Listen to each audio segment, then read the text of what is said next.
a todos, Dios los bendiga. ¿Cómo han estado? Hoy estamos un poquito más temprano de la hora que normalmente transmitimos el devocional. Por lo general lo transmito un poco después. Hoy estamos entrando un poquito antes de las 3 de la tarde. Espero todos se encuentren bien.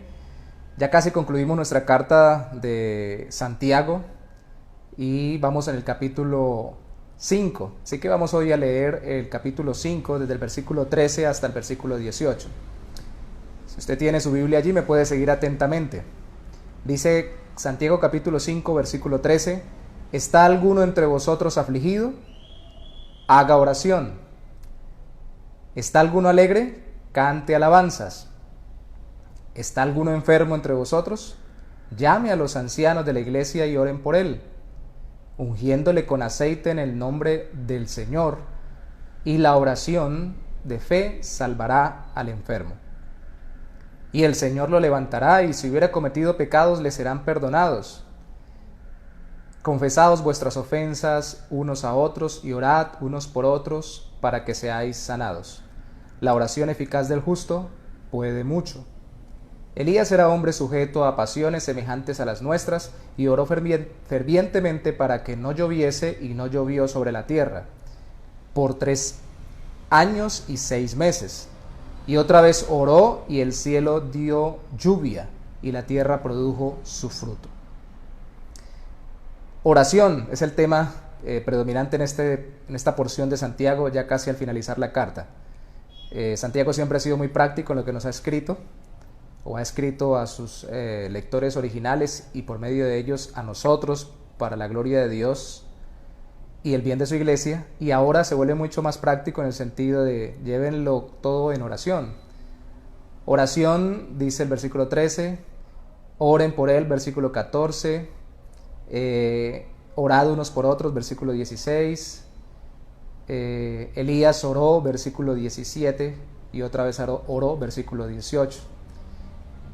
Oración, oren unos por otros. Orar es pedir, orar es depender de Dios y no de nuestras fuerzas. Orar es clamar porque Dios haga su voluntad. Recuerden que hemos venido comparando, y hasta ahora que estamos terminando también la carta de Santiago, todo Santiago con el Sermón del Monte. Y en el Sermón del Monte, que está entre los capítulos 5 y 7 de Mateo, el Señor Jesús enseñó cómo orar. Cuando oréis, hacedlo de esta manera. Y la oración modelo, luego de decir que no lo hiciéramos con repeticiones y como las demás culturas paganas lo hacen, sino que lo hiciéramos, eso quiere decir espontáneamente, dentro de los tópicos o dentro de los temas, dice el Señor enseñando a orar: hágase tu voluntad. Entonces ya lo hemos hablado acá en Santiago cuando dijimos mejor, en vez de planear, digan si el Señor quiere. Y como venimos hablando de la paciencia, entonces esta porción del capítulo 5 de Santiago que habla de la paciencia al orar, de un proceso de oración paciente, es decir, confiados en que el Señor nos contesta durante el proceso, mientras estamos pasando ciertas dificultades, y al final del proceso, y no solamente con la respuesta que queremos al final. Lo primero es la aflicción emocional, llamaría yo. Lo segundo es orar pacientemente en la aflicción física. Y lo tercero, orar pacientemente en la aflicción espiritual. De hecho, en todo tipo de aflicción. En la primera, que es la aflicción emocional, aunque dice, si está afligido, haga oración, si está alegre, cante alabanzas. Como predominantemente el texto nos habla en su conjunto de versículos de aflicciones, pues tomemos especialmente la aflicción. Claro, si estamos alegres, nuestra primera reacción debería ser alabar al Señor y darle gracias. Sin necesidad de estar en un templo o un local de una iglesia cristiana, deberíamos agradecer al Señor por cada cosa que nos agrada y con la que Él nos bendice con alegría. Pero si estamos afligidos, ahí está tratando de hablarnos mejor de la aflicción emocional. Si hay algo que nos entristece, y veníamos hablando ayer de relaciones aflictivas, la solución, ayer en medio de relaciones aflictivas dije que la solución es venir al Señor, pues lo práctico es venir al Señor en oración. En oración, Él es el misericordioso, Él es el que nos consuela. Por eso podemos tener relaciones con personas que son muy conflictivas y poder seguir siendo gozosos, porque el Señor nos consuela en la aflicción. Así como nos recibe alegremente cuando estamos gozosos por algo que nos dio, en alabanza, glorificándolo a Él en ambos casos. Lo glorificamos como aquel que nos saca de la aflicción, también como aquel que nos concede cosas que nos dan gozo. Y en ambos casos Él nos da su gozo permanente.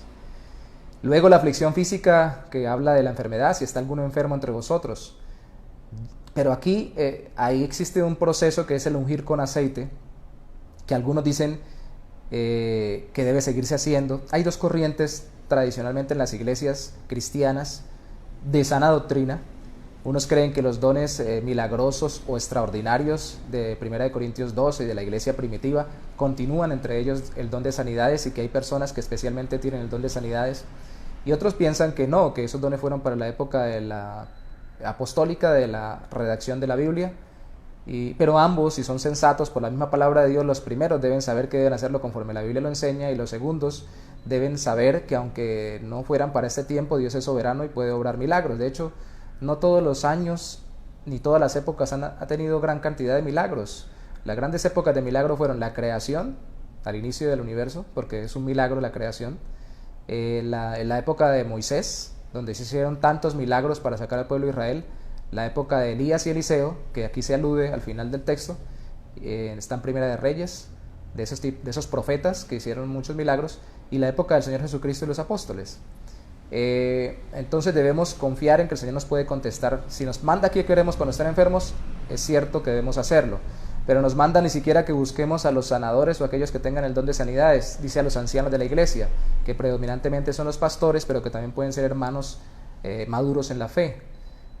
Y en la primera ocasión nos manda a orar delante del Señor, pero en la segunda ocasión, cuando hay aflicción emocional, delante del Señor. Pero en esta segunda ocasión, como sabe que necesitamos compañía, pide que a personas maduras nos acompañen en oración, ancianos, en la fe, lógicamente, que oren ungiéndonos con aceite. Y ahí viene el otro proceso dubitativo que genera controversia entre algunos hermanos. Sencillo, el aceite no es el milagroso es el Señor, ungiéndole con él. Realmente esta sería la única parte donde se hiciera un milagro con aceite ungiéndose.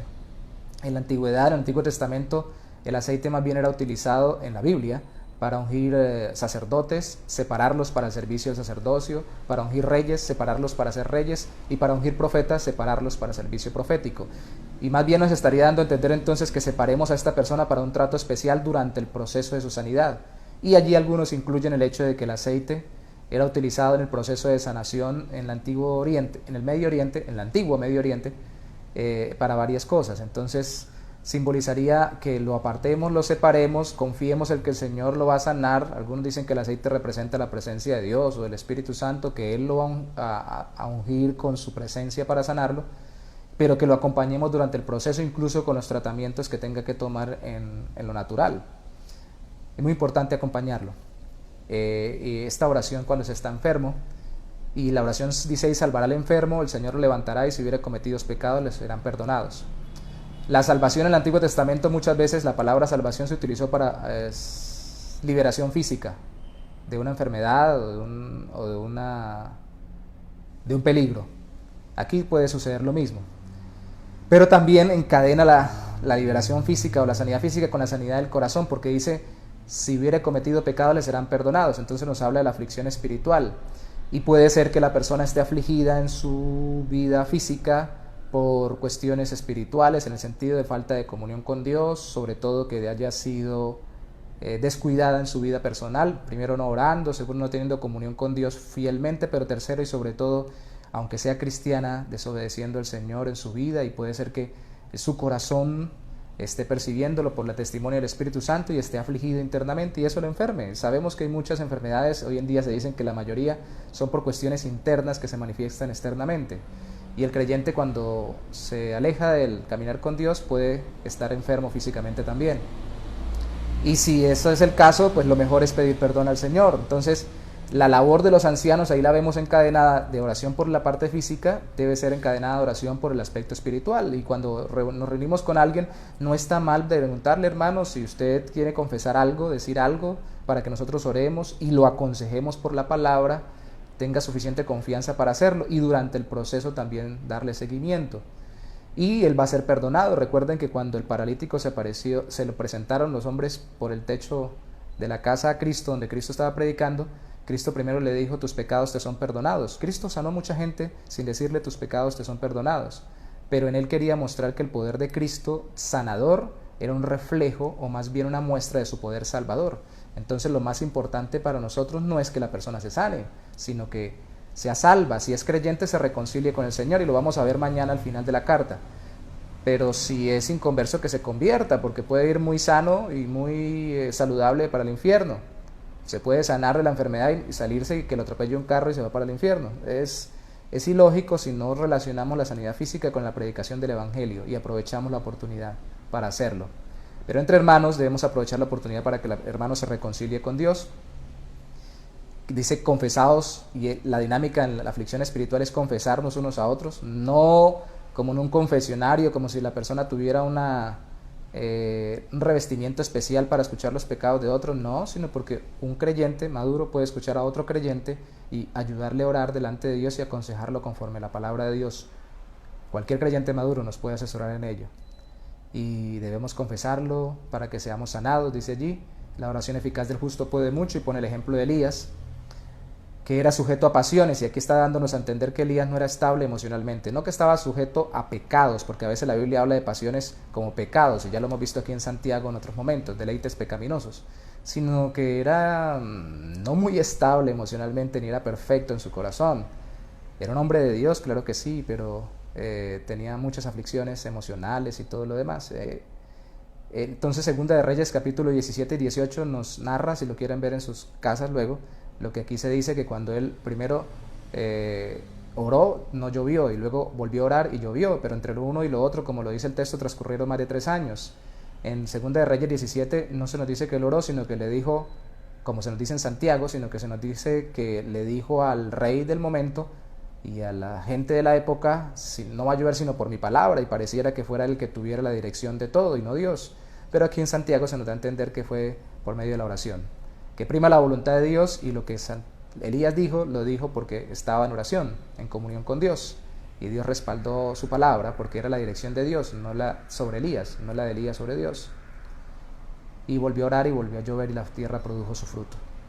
Si se nos dice así, quiere decir que nunca estamos tan débiles emocionalmente, nunca estamos tan frágiles, ni nunca estamos sufriendo tanto como para que no podamos orar. De hecho, esas son las ocasiones más especiales para orar. Ahorita que estamos frágiles emocionalmente, susceptibles emocionalmente, y digo estamos porque en general en el mundo, con esta cuestión de la pandemia, las personas se han vuelto mucho más susceptibles y más sensibles, y eso se refleja en muchos aspectos de la vida. Es donde más poderoso nos podemos volver en oración. Y digo poderoso no porque seamos poderosos nosotros, sino poderoso es Dios para respondernos en oración. Creemos que la oración es poderosa no por la oración en sí misma, sino porque Dios es poderoso, y acercarnos a Él en humildad nos dispone para recibir de sus respuestas. En últimas, en la aflicción el Señor nos puede dar gozo, así todavía no nos quite el problema. En la enfermedad Dios nos puede sanar, pero también nos puede dar alegría y paz mientras todavía no nos sana. Y si no nos llegara a sanar, nos llevaría con Él, si somos creyentes, haciendo la entrega al Señor y el arrepentimiento de nuestros pecados y todo lo demás, pues estaríamos más que nunca sanos en el cielo. Y si estamos desafligidos, porque no vemos la respuesta rápido, recordemos que es un proceso paciente. La oración es el proceso no para cambiar a Dios, sino para que nuestro corazón cambie conforme a su voluntad. Y Él nos contestará en su tiempo y en su forma. Paciencia en la oración en medio de la aflicción, física, espiritual, emocional, todo tipo. Dios es bueno y Él contesta, da su lluvia a su tiempo y responde, así nosotros seamos muy frágiles en cualquier área. Señor, te damos gracias precisamente en este tiempo que estamos hablando de oración, pidiéndote que nos des fortaleza en ti y que nos bendigas, oh Santo Señor, con tu gracia. Tú eres grande, tú eres fuerte, tú eres invencible, y por eso confiamos en ti, Señor, y damos gloria a tu nombre.